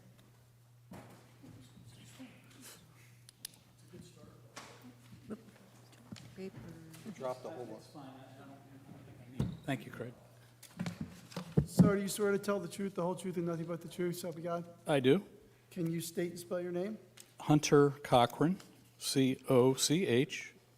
Cochrane, and I own 1311 New York Avenue. I'd like to ask some questions and cross-examination of the applicant, please. First, The applicant or the expert? the applicant and the expert. I have multiple Right. questions. Thank you. For the expert, one of my questions to you was, what is the calculation of the actual square footage of the pool, and what is its impact increasing it if you don't take away the paver credits? That was, I will note, that was testified to on a question, I think, from Mr. Murray. Not numerically. It doesn't matter. It wasn't quantified. I want to He try to can get it ask- He can quantified. ask it twice. I understand, I just want to make sure it's clear. All right, so the lot coverage, Do it in parts, just do the first one, and then we'll try to. certainly, the second one. certainly. So the pool area itself is 12 by 24, 240, 288, I'm sorry? 288. Thank you. Of which we are crediting against that the replacement of impervious coverage with 50% coverage associated with pavers. So the net effect is a reduction compared to what's there, not to the point that it's What's the square footage of the reduction? 600, 500? Okay, so 1,304 square feet of permeable pavers at 50% creates, in effect, 652 square feet of coverage. Okay, so would it be fair to say that we've increased the lot coverage by 288 feet, less the artificial credit, but it's real, because that's in the code, of these pervious pavers, which then achieve a 652 square foot credit? Would that be correct? That's pretty close to correct, yes. Thank you. Mr. Valentine, what was the address of the property that you used to rent that had the pool that you all love so much? It was a blue house, they just built a big white house next to it, several blocks up in Maryland. I don't remember the address exactly. Well, I can tell you the address because I own the property behind it on New York Avenue. And the reason I moved from that property to 1311 New York Avenue is because of that swimming pool and the noise and the change in the quality of our life as a result of the pool. I also was intimately You're not insinuating that it was because I was. No. You amongst many renters, this isn't you personally. No. I just wanted to be clear that it's interesting that that experience that was so wonderful for you was so horrible for us and my family as a neighbor. And thank you. To the board, it's very interesting to note, I was intimately involved in the change of the zoning code for the pool. The prior code, there was a problem with the code. Pools didn't count on lot coverage at all. It was not even considered. You could build 1,500, 1,000, 10,000 square feet of pool, it wasn't part of lot coverage. It was a flaw in the law because in those days, nobody built pools. Then people realized that they could make 1,000 more per week by renting the home with a pool, so people started building pools everywhere. Fortunately, the city fathers saw it wise to put something in the code that included lot coverage. That's the principal reason the pool code was changed, not for the fire department. Obviously, they wanted to accommodate the fire department to make sure that they could correctly address any safety issues around a fire that might be occurring. But the principal reason the code was changed was so that it was included in lot coverage. Mr. Murray was intimately involved in it. Right. Wouldn't you say that's I would say the reason was because it didn't make any sense not to include pools as lot coverage. and Mr. Hurlish was there during the time as well. Yes, and I'll give you the speech, so put my planning hat on. Lot coverage is a control of the intensity of the improvements on a lot. So it has, like, people always confuse it with, it's relationship, it's based on stormwater. No, it's not. It's how much you can do with your lot. You can choose to put a driveway, you can choose to put a detached garage, a shed, a pool, but those controls, that are in each residential zoning district as well as commercial, control how much you can do with your lot. It's a measure of the maximum intensity of the development on that lot. We control massing of the structure with our floor area ratio, and that does take a big chunk of the intensity of your lot coverage, but the remainder is the other things that you can do with your lot. So yes, adding that pool, making that pool count towards lot coverage made sense. It was a logical thing to do, and the city was wise to do so. And it has reduced the count of the pools. But now the situation is, so our means of still getting the pools in is you apply for a variance, which is why we're here. The reason we're here tonight is because we want to build a pool. The reason we are here is because if you could build the pool by right, he would just be at the construction office, applying for a building permit. But he requires a variance to build the pool. It is incumbent upon the board to consider the real reason we're here.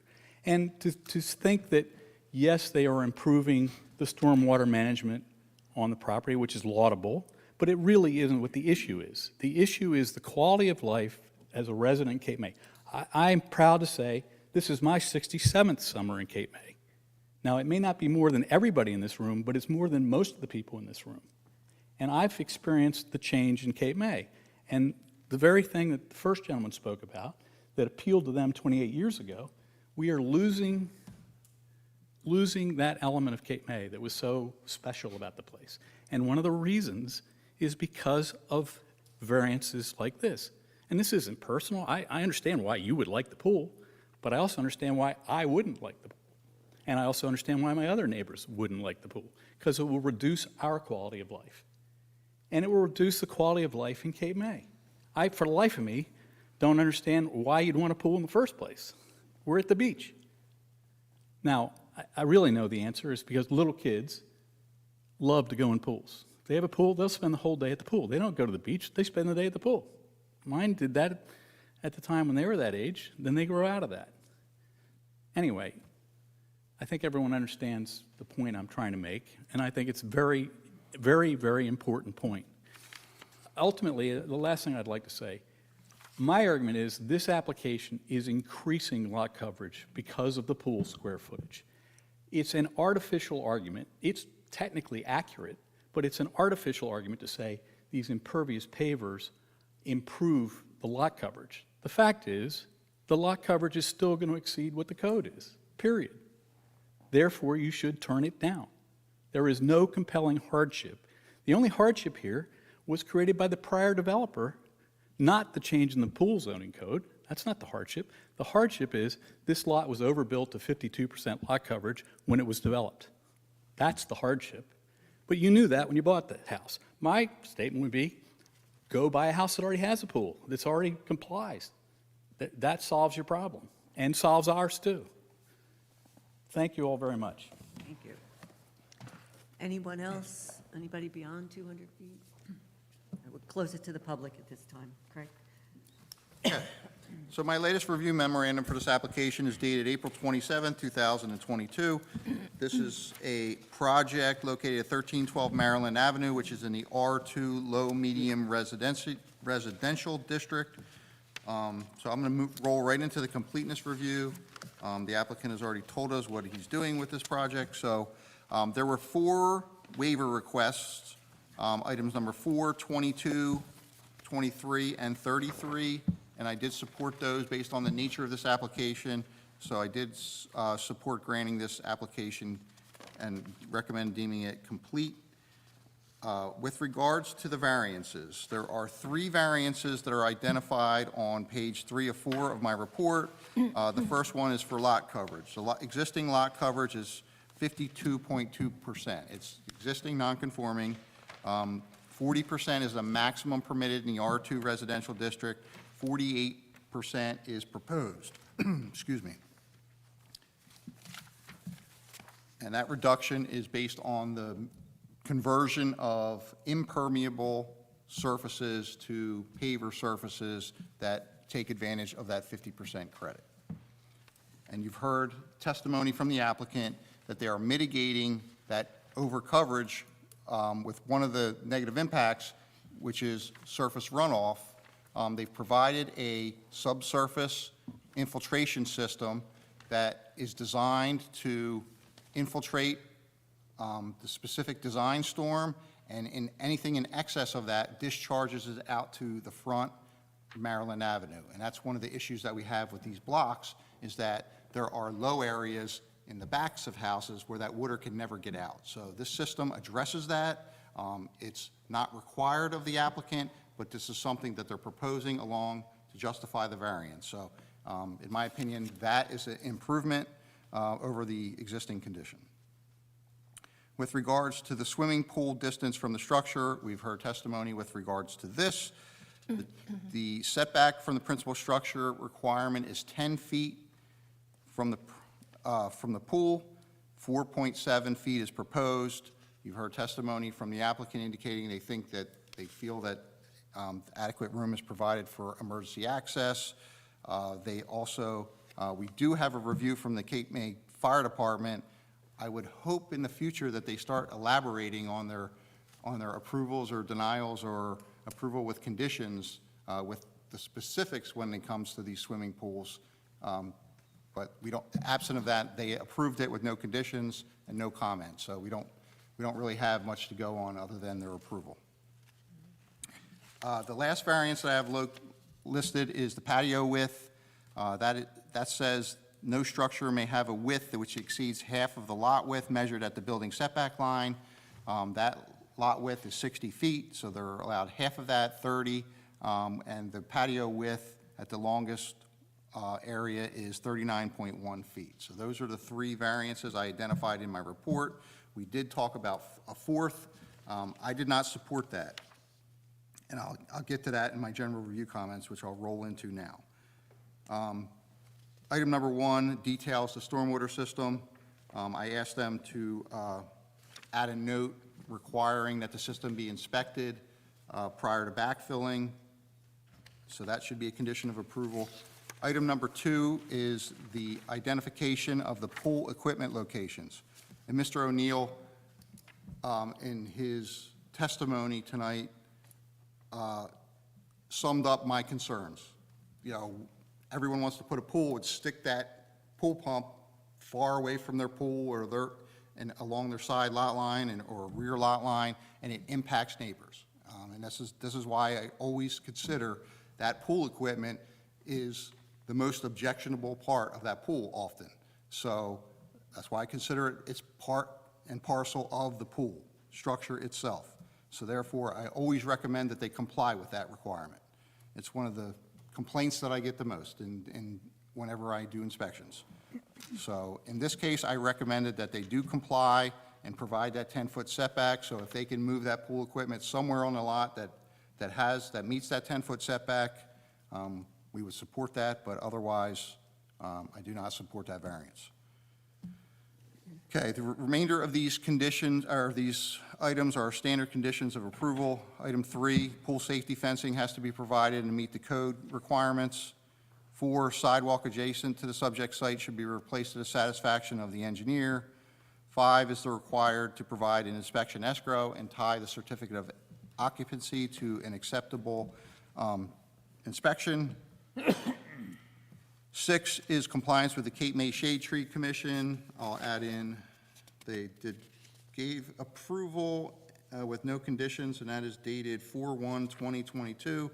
We got Public Works Department approval dated 6/16/22, and the Fire Department's approval is dated 4/4/22. So 7, any approval should be conditioned on compliance with all other state, county, and local approvals. 8 is compliance with the applicable affordable housing requirements at the time of approval or issuance of building permits as applicable. And finally, if the board grants approval, they're required to submit revised plans that meet the conditions of the board's approval for compliance review. So that's a summary of my report. I'm happy to answer and detail any questions that were things that I skimmed over. May I just clarify something? If the city of Cape May Fire Department approved this on 4/4, and these plans are stamped 4/20, how did they review the plans? So there's probably 2 iterations of this. Okay, So- all right. I just want to be, No? There, if I can, I the can, inconsistency is one of the issues. they may have not seen the revised plans, Right. however, All right, They have to keep sending in new plans. Yeah, so, okay, all right, as long as they saw a plan. right. So initially, the applicant submits 4 copies of an application, and we wait till it's deemed complete to ask for the additional one. So the original application was probably in my office before before we asked for the additional copies. So there might be different dates stamped on That's okay, I copies. just wanted to make sure that there was a plan that, Yeah. I believe there was 2 iterations of this Okay. plan. All right. I initially asked for additional information before it came to you, okay, so that's, all right, thank you for the they probably saw the clarification. original All plan. right, thank you. Anyone else have any questions from Craig? No? I have a question. Please put your testimony on record. I have a question. That's why we usually do it in the other order. It's okay, you can ask a question. It's okay. It's not your fault. Usually we do the public after, Craig. Tonight we did it before. That's- for obvious reasons. I wanted to be reactive to that I know, side I'm yard not being setback. critical. I'm just saying why I'm allowing it. I appreciate that. In your table on page 2, the floor area ratios are not addressed, existing with pool. It was and just whether- not, it was not provided. So you couldn't calculate it? Correct. Isn't that an important element of this plan? We're not dealing with the massing of the building. Well, let me make a point of clarification here. I was very familiar with this project when it was first done, and I think if we go back into the construction file, I was unfortunately out of the state this morning and got back here in time to come to this, so I did not have time to do the proper diligence that I would have normally done. And I would have gone into the construction office and gotten the old file when the renovation was done on this property. I will postulate, I can't swear to this, but I believe, Well, you're under oath, so if you can't swear to it, you shouldn't. I can swear that this is my belief. I can't swear whether it's true or not. I'm swearing to my belief that this is true. Can we agree It'll with go speculation? it'll go to credibility, not admissibility. Go ahead. Well, the proof is in the construction Say file. what you have to say. I believe that the construction file shows that many parts of this house were attic and storage, therefore not part of the habitable area or part of the floor area ratio calculation. And then once the permit for occupancy was granted, lo and behold, they became bedrooms.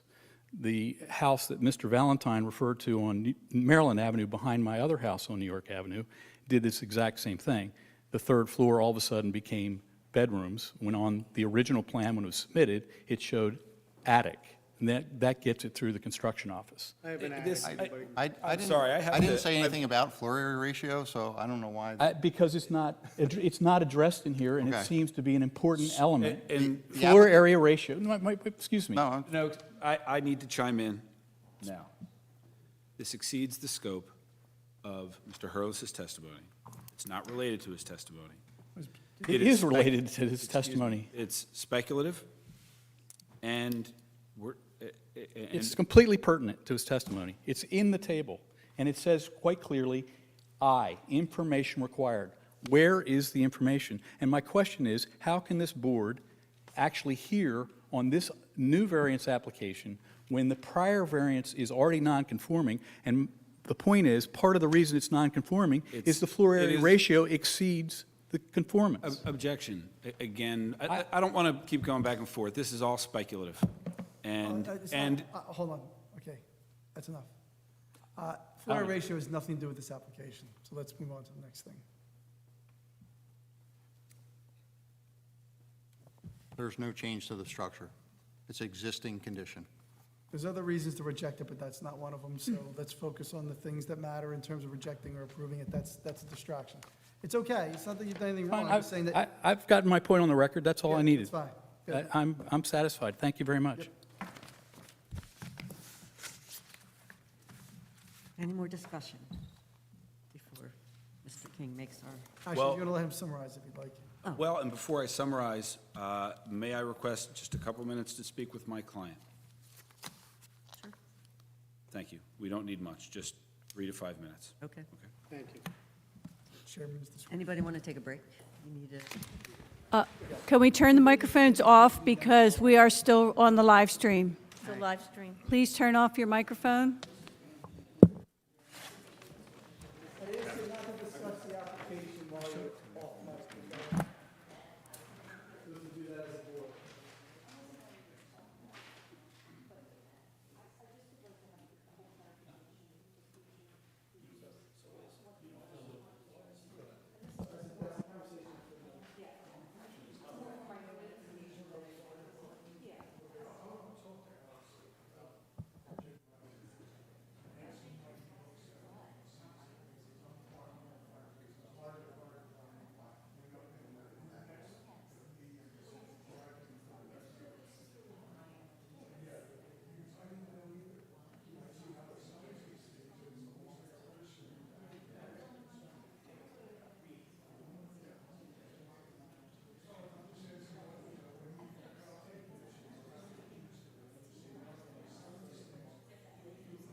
We certainly heard several indictments tonight, certainly of pools, certainly indictments of rentals.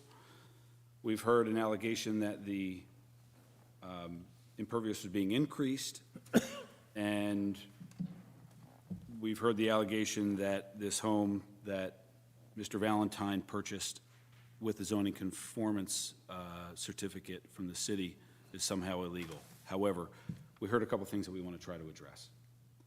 Particularly, we want to see what we can do about the pool equipment, to see if we can alleviate, most importantly, Mr. O'Neill, as well as address any of these other items. With your leave, we'd like to adjourn and reschedule this for next month. And in the interim, we hope to come back with plans that reduce the extent of the relief being requested and take into consideration the comments of the neighbors that we respectfully, and I want to go on the record. All my information, all my contact information is available on the notice that went out. My phone is open. Anyone can call me. It's unfortunate, we did not expect this response from the public. If we did, we would have attempted to not put you through this. So with that, we request to come back next month and hope you'll grant that adjournment. everybody okay with that? Someone make a motion and then vote on it. Don't just do it because I'm not.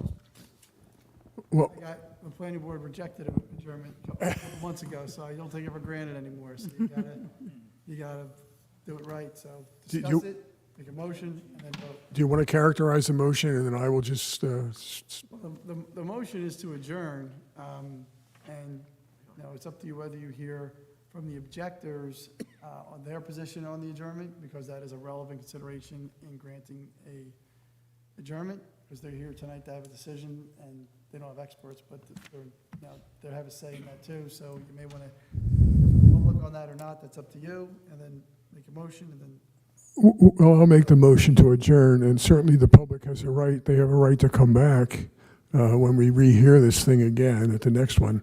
So my motion would be to adjourn until the next, can we do that until the next meeting, Karen? Yeah, we have an opening. We do have an opening. Okay, so we can make a motion to adjourn to the next meeting, which is, I believe that is 28. Thursday, July 28th 28th. at 6 PM here in the same location. Thursday, July 28th at 6 PM in the same location. Yes, that's my motion. Is there any comment about noticing on that, Mr. King? they did it right, so that's the notice, there'll be no Okay. further notice, and that's the date and Okay. time. If you wish to be heard, you have to appear at that hearing, Thank you. if the motion's granted. Is there a second? Need a second. Can we object to that? Can we, Well, if there's a second, then you go into discussing it. So, Okay. you know, let's see if the motion gets seconded. If it does, then you can have discussion, and then you vote. So does anybody second the motion to adjourn? I'll second it. Second? All right, so go ahead and discuss and give your thoughts on it, and then there'll be a vote, so. I for one feel we should vote tonight. So your plan is to come back and I feel we should vote tonight rather than adjourning. address everything? I mean, if this, I can tell you, there's well, you know what the objections are. So my question would be, as a matter of protocol, will we receive copies of what was discussed? Official or unofficial minutes, including the testimony of the neighbors? Because, I feel it's, we're asking these individuals to come back again, because we're now going to have to remember all of the testimony that they gave. Well, you're And the free, you're free influence. to watch it. I assume it's being recorded on. Yeah, live okay, stream. all right, You that's can watch fine. it again if you, I will, you're an eager I will do that, yeah, I may not. right.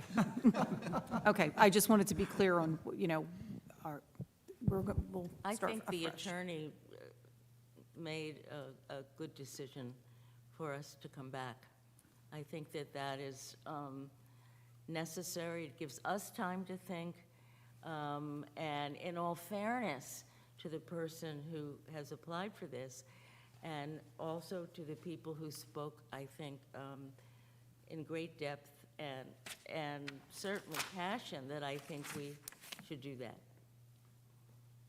What I would say is if you're going to adjourn, I'm not saying you should or you shouldn't, how you vote, and I can justify either one. So I don't, it's not one where I think it's an abuse of discretion if you don't want to adjourn, or you can. But if you're going to adjourn, I would suggest the following. I think the applicant should come back with a clear understanding of how this got to be 52%, as clear as it can be, with the prior construction records or whatever else you can get through Oprah, to give us a better understanding of how this got to be 52, because that was a concern of the board. Also, the fire official, I think the fire code official should be asked to testify at the next hearing or submit a report, although I think Mr. Catanese would prefer he testify in case he has questions for him, but if that's important in the interim, I think the board administrator should reach out to the fire official, say an issue came up about this pool distance and his report, and let him tell us his thoughts, and it could be good for the applicant, it could be bad, who knows, but at least we'll hear what's really going on, because you seem to have some questions about this report. And those two things themselves, to me, support adjourning it, because at least you'll have more information. And it could be good, it could be bad for the applicant, I don't care either way, I'm just saying, I want you to, if you're gonna take this time, I wouldn't do it just because they think it might not be going well. To me, that's not a reason to adjourn. But if you think you might know more next time than you know now, and you might have a better decision, that's a reason to adjourn. So those two items seem to be items that I personally, my notes are not great on those, to be honest. Yeah, that's a very good point. Additional information, for example, about what would the lot coverage be without the pool, you know, this kind of thing, that he was unable to answer tonight.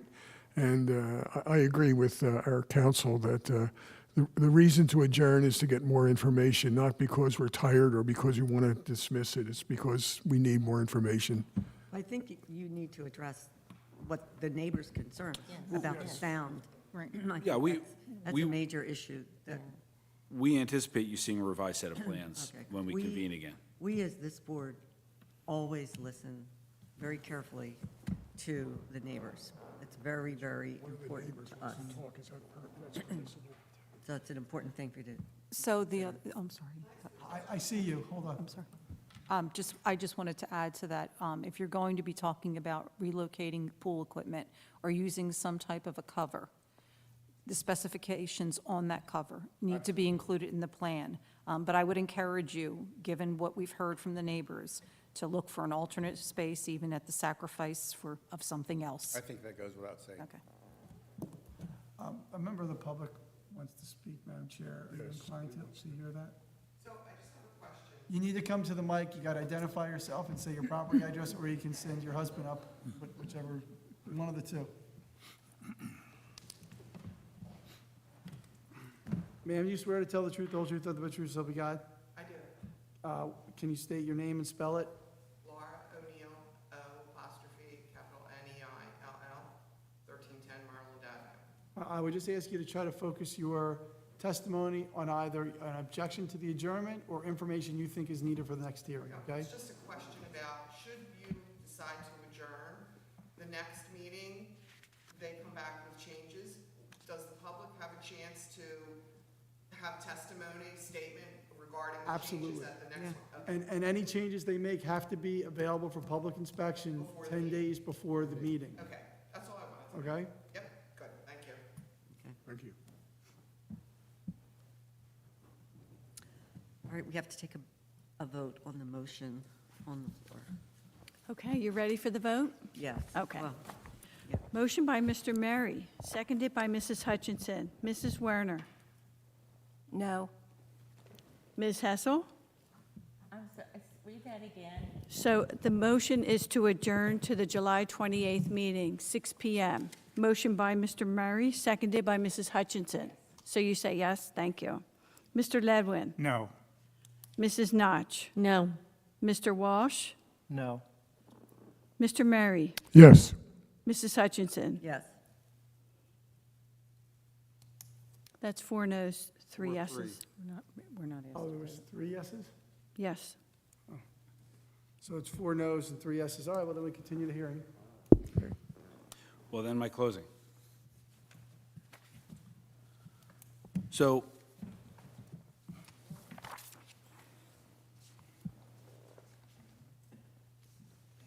I mentioned briefly, we heard quite an indictment tonight of rentals. Mr. Ledwin, you asked, is the house rented? You're allowed to rent houses in town. The public spoke to how they dislike pools, but you're allowed to have pools in town. But for the most part, what they didn't say was how the variances that are being sought were going to impact them. They would like this project no better if this were a fully conforming pool than what's proposed. Now, the only caveat to that is, and I think we have to give some fair deference to Mr. O'Neill, right?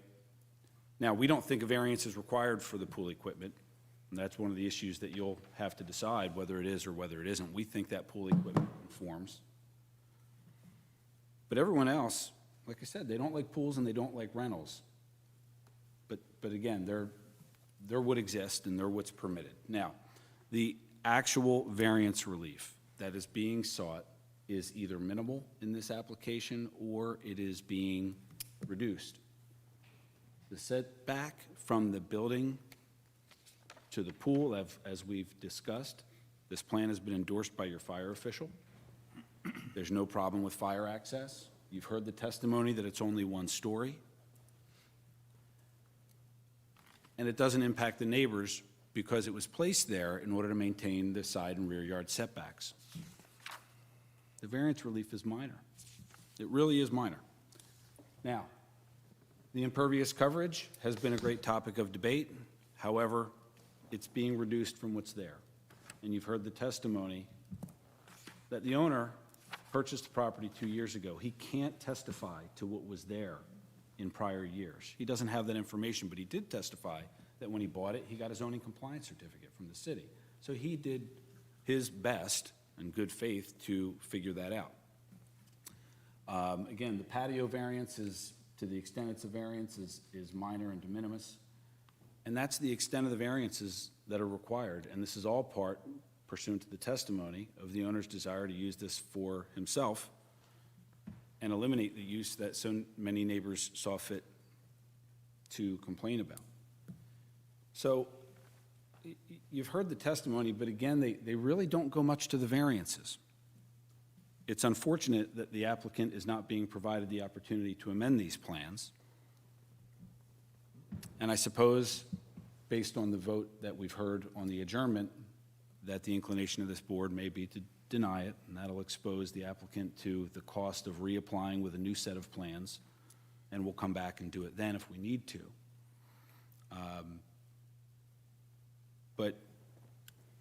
But again, the comments of the public, they're not really based on the variances.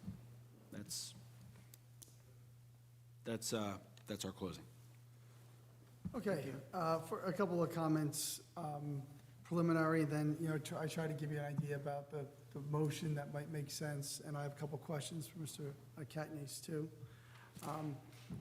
First, the concept of existing nonconformity. I've given this speech a few times as a board attorney in a couple of different townships, but a pre-existing nonconformity, people throw that word around, but it means very specific thing. There's only really one way to have a pre-existing nonconformity, and that is to have built it before the ordinance came in that makes it illegal. Okay? Now, you can have a legal structure that's permitted, meaning they got a variance. So a nonconforming structure that gets a variance, that's okay. All right, or it can pre-exist the ordinance, that's okay.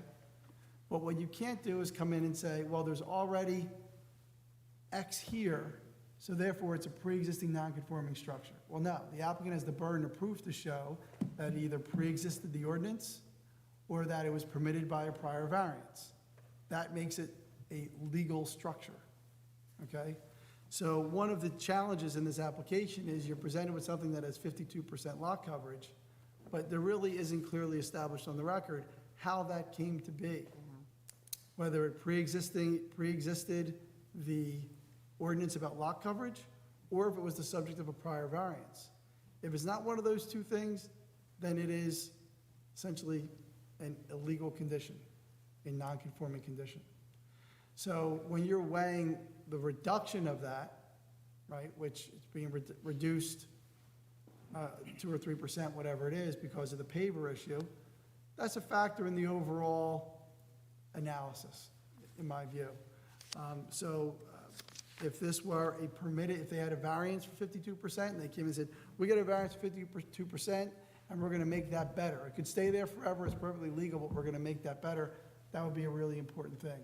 When they don't have evidence that the illegal thing is legal, and they're gonna reduce it, I think that is a fair factor for you to consider. Doesn't mean you shouldn't grant it. Doesn't mean it doesn't help. Doesn't mean it's not a good thing to have happen, things get better, because the reality is, if they weren't here, it probably would have gone unnoticed. So whatever drainage issues or whatever it could be causing would have gone unabated. So it's certainly a benefit. I don't want to take that away from them. They're improving the drainage, not just by reducing the lot coverage, but also by installing a drainage system. And that's an important benefit that they've highlighted, and that's something that you need to weigh in your analysis. So I'm not negating that, entirely at all, okay? All right. Renting versus non-renting. I don't like that question. It shouldn't be asked. It's not a relevant factor in zoning. It's relevant to the neighbors, to life impact, to the people that have a condo above me in Cape May. I care about renting, but it's just not a zoning consideration. You won't find that in your zoning book, okay?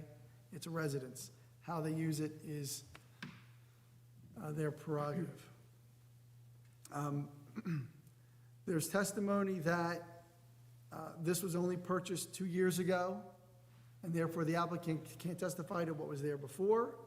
But it was also testimony that the applicant knew he wanted to pool it when he put it in, didn't know about the side yards, didn't know about the distance from the pool. That was the testimony. So there's a bunch of testimony in that regard, and you can weigh that and consider it. There were positive criteria given: aesthetics, safety by flood mitigation by putting in a drainage system, which is important to Craig. You know, he really, I don't think he can require a drainage system generally, but when there's a variance, he can encourage it. So you do get that when you grant variances. You wouldn't get that otherwise. So that is a positive. That's one of the positive criteria that they outlined. Aesthetics, improvements to the property, the front paver. You're doing the pavers in the front, right? Aesthetic factors. So they're all positive criteria. You're to weigh those against the negative criteria and the impact on the zone plan and zoning ordinance. And the neighbors are part of the neighborhood to be considered the negative impact. So you've heard that testimony, and you need to consider that.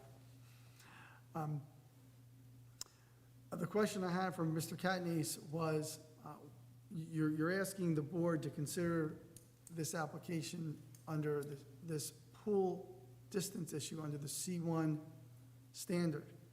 The only issue I have with that is I have attorneys do this all the time where they want me to isolate a variance, but then they say you're supposed to consider the project as a whole in considering the benefits. And that's why I say, well, your project gets voted up or down then. So if you want them to ignore the front pavers and the flood mitigation of the decrease in lot coverage and all of that and just vote on the C1 variance separate from everything else, I guess they can do that. But in my view, the proper way to do an application, and I know there may be a judge or two that, but if you want the board to weigh all of the benefits and all of the negatives as your project as a whole, then to me, it's one vote. And I'll talk about the C1 standard, but I really don't understand how I separate that. So you need to help me, because I want you to get a vote that the way you like it, that I can live with. So, you know, what's your preference, sir? I'm not going to dictate the way the board votes on this application. The reason for our presentation that way was because I don't think that I could fairly say that every element of this application falls under that C2 standard. Some do, some don't. I mean C1. Sorry, well, no, correct. I knew what you meant. Right. Was what you said. So that's why we presented it that way. The distance from the pool to the house, we believe, is a clear C1, predated the ordinance. But if you take it as a single vote, the only alternative would be to vote individually on different standards, on different elements of the application, and I'm not going to ask the board to do that. Yeah, It gets terrible, wonky, and yeah. I just can't do it that way. So I'm going to tell you the C1, I'm going to explain the C1, and then we're going to vote on the project as a whole. It doesn't change the number of votes that are required. But I want you to consider both the C1 standard for the pool and the C2 standard for the pool and the other items in your overall analysis of the project and your vote, okay? Because I don't think you can consider them in isolation. The pool is part of what's creating the lot coverage, so how do you separate that out? So the C1 theory that they have is that the house was built under one ordinance scheme that would allow a pool within 10 feet. When they came time to do the pool, the ordinance had changed, and now there's less room in the backyard because they have to consider the setbacks, side and rear, and the structure is already where it is. So it limits where they can put it, so they consider that a hardship, okay? But they presented the project as a whole, and they say, well, there's a bunch of benefits you're getting if you let us have the pool. You're getting these pavers, you're getting flood mitigation, so I think it's appropriate to vote on it collectively, but I want you to consider that hardship that they've outlined as really one of the factors also in your weighing of the C2. That part of it is, you know, they are restricted in the areas that they can put this pool due to the setbacks and having built the house where they built it at a time when the pool could have been 4 feet from the house, okay? So just think about that as part of your analysis of your weighing and your balancing. The rest of the C2 standard, which is your typical balancing, the benefits, whether they substantially outweigh any detriment to the zone plan, zoning ordinance, and the neighbors, and whether a substantial impact on the neighbors, and all that standard that you've heard 1,000 times, and I incorporate by reference the engineer's report. I am going to ask you to vote separately on one issue, because if this gets reviewed, I want to do it as right as I can. There is a dispute as to whether or not a variance is necessary for the distance of the pool equipment from the side yard. Your engineer, your board engineer relies upon his typical presentation to the board on this issue, that he considers the pool equipment part of the pool definition, and you read the definition, so he doesn't think you can start scattering pieces of the pool around the property, but rather the pool as a whole, what makes it function is the pump. So he feels that that is part of what needs to be 7 feet from the side yard, whereas the applicant feels that the pump is not the pool. It talks about pool in the distance being 7 feet, so therefore the pump can be less than 7 feet. So I'd like you to vote on that interpretation of the ordinance first, and then we'll do the vote on all of the variances that you decide are necessary. The other three, they agree are necessary. So the motion I suggest first be made is a motion to require a variance for the pool equipment in its present location. If you vote yes, you're agreeing with Craig. If you vote no, you're agreeing with the applicant. Okay? So I suggest you make that motion first, and then we'll vote on all the variances once we know what they all are. All right? So yes means you agree with Craig, the variance is required. No means you agree with the applicant's interpretation, and a variance is not required for the pool equipment. Okay? So can someone make that motion? Madam Chair, I'll make the motion. Okay, I'll make that motion. Second. Motion by Mr. Murray, seconded by Mr. Walsh. Mr. Walsh. Yes. Mrs. Notch. Yes. Mr. Ledwin. Yes. Ms. Hessel. Yes. Mrs. Werner. Yes. Mr. Murray. Yes. Mrs. Hutchinson. Yes. Okay, so the board has interpreted the ordinance as requiring a variance for the location of the pool equipment. Therefore, there are 4 variances being voted upon: lot coverage, swimming pool distance from structure, patio width, and pool equipment.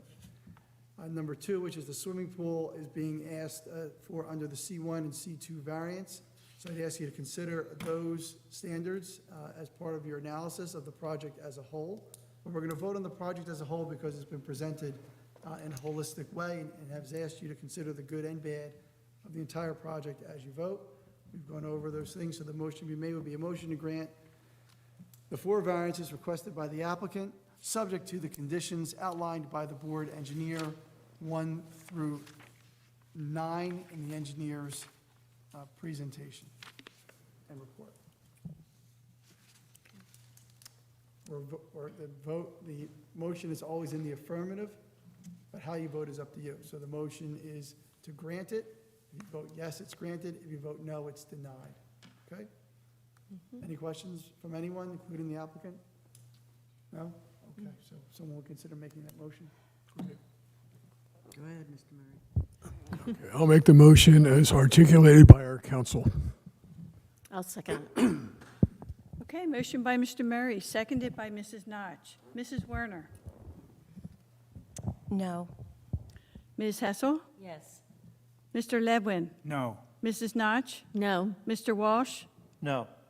Mr. Murray. I'm voting no because I do not believe applicant met their burden under the requirements of the law. He enumerated certain advantages, purposes of the zoning, which I do not agree with. And also, I think the case law is that there may be a benefit to the applicant, but we're talking about the public as a whole, and I do not agree that there is a benefit to the public as a whole. So I don't believe that applicant met their burden, and I'm voting no. Mrs. Hutchinson. No. All the things that Mr. Murray said. Sorry. All right, thank you all for your time tonight. We appreciate the consideration. Thank you. Council, Mr. Engineer, you did a great job. Just enjoy your way. They'll come back, I'm assuming. No? Not, We have a motion to adjourn. All in favor? Okay. I Thank you. understand that, because but